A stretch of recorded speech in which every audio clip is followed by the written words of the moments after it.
Dick, you have some entrepreneurial stuff for us. Yes, the video, if you could Oh, show that. I think I can, actually. I remember us talking about that. I got to get up here and do something. Say that, but Peter was thinking of 4 words. Yeah. I This was. video is about famous failures. Good. But wait. I didn't do it right. Hang on. I got to click this stuff down here, computer sound and optimize. And It just, when I watched this video, it really hit me. okay.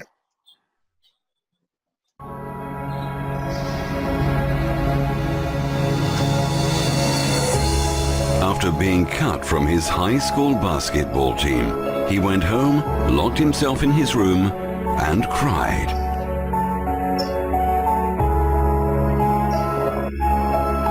He wasn't able to speak until he was almost 4 years old, and his teachers said he would never amount to much.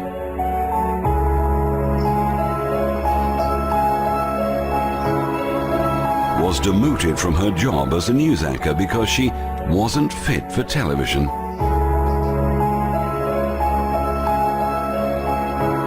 Fired from a newspaper for lacking imagination and having no original ideas.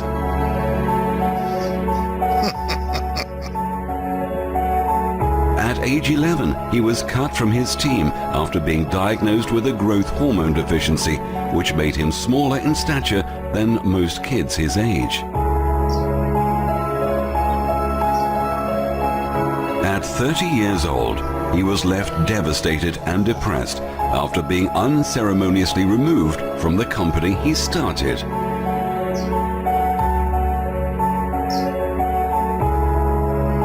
A high school dropout whose personal struggles with drugs and poverty culminated in an unsuccessful suicide attempt.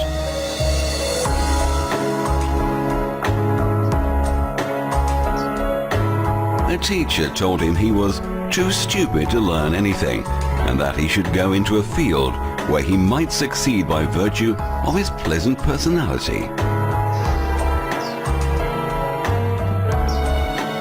Rejected by Decca Recording Studios, who said, "We don't like their sound. They have no future in show business."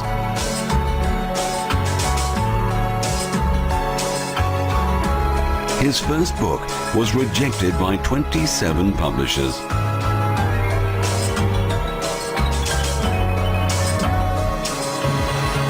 His fiancée died, failed in business, had a nervous breakdown, and was defeated in 8 elections.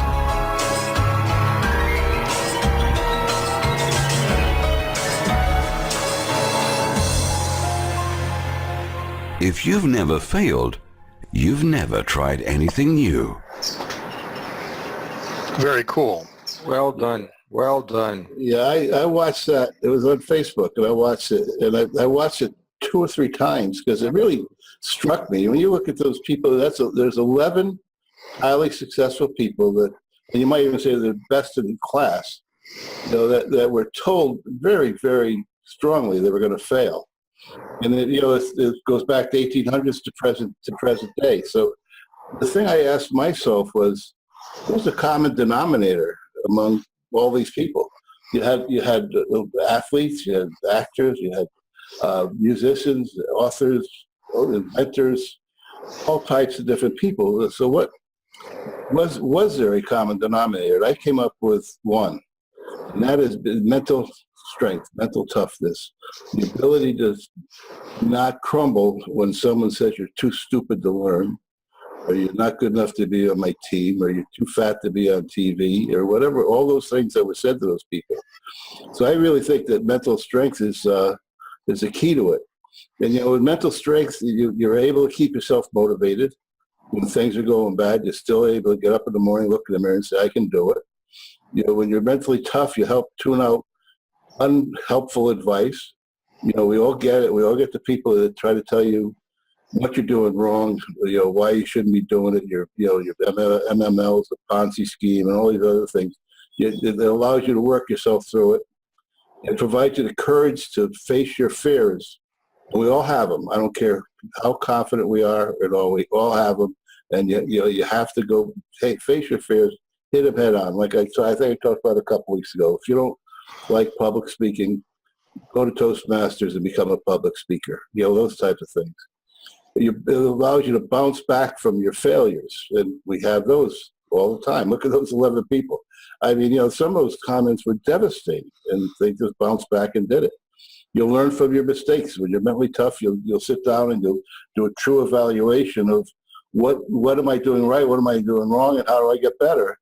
And it helps you regulate your emotions. Probably one of the key things in being a successful entrepreneur or small business owner is controlling your emotions when, trying to stay even keel.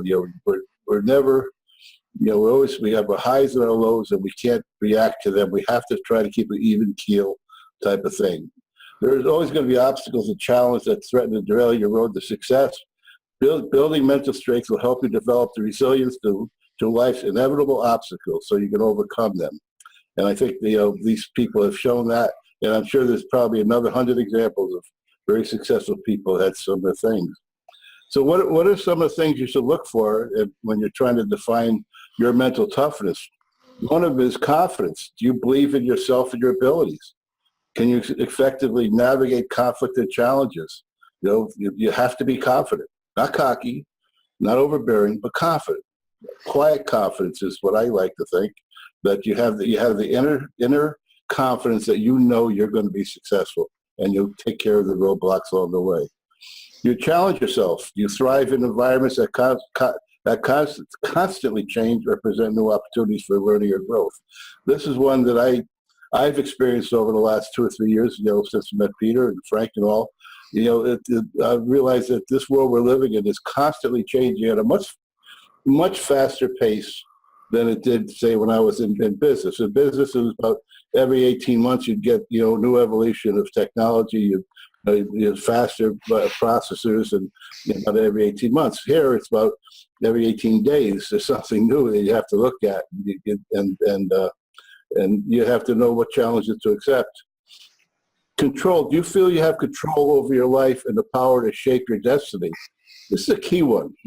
And it's one that I sometimes think that I struggle with, the control over my life. Sometimes I let too many outside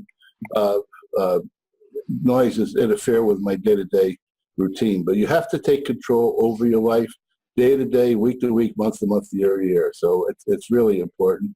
And commitment. Are you committed? Are you committed to achieving your outcomes? You set the goals.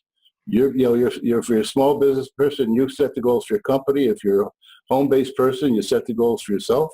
Are you committed to them? And if you review them, you take action when you haven't fulfilled your goals, or do you just roll along and let the day go and whatever comes, comes?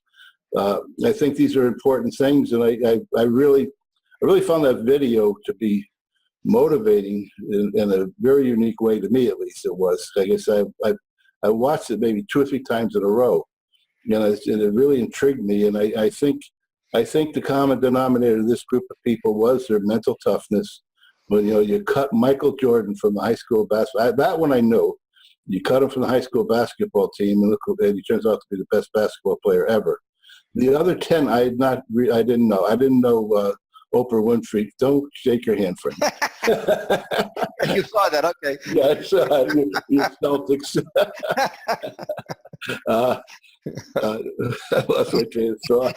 I'm sorry. Yeah, that's I tried right. to go in the background, but you called it. That's right. The other 10, I wasn't aware that Oprah Winfrey was told she wasn't fit for television, or that Einstein was too stupid to do anything. That's really amazing. So I found it interesting. I hope everybody's watching this did and can take something out of it. So that's my segment for today. All right. I knew the Abraham Lincoln one too. I didn't know that one. Yeah, he also was a failed surveyor.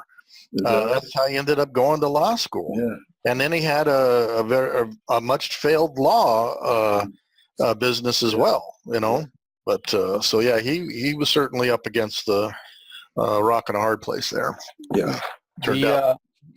Again, thank you. That was a great video, by the way. That was really, really good. The thing that hit me though was the last slide. Yeah.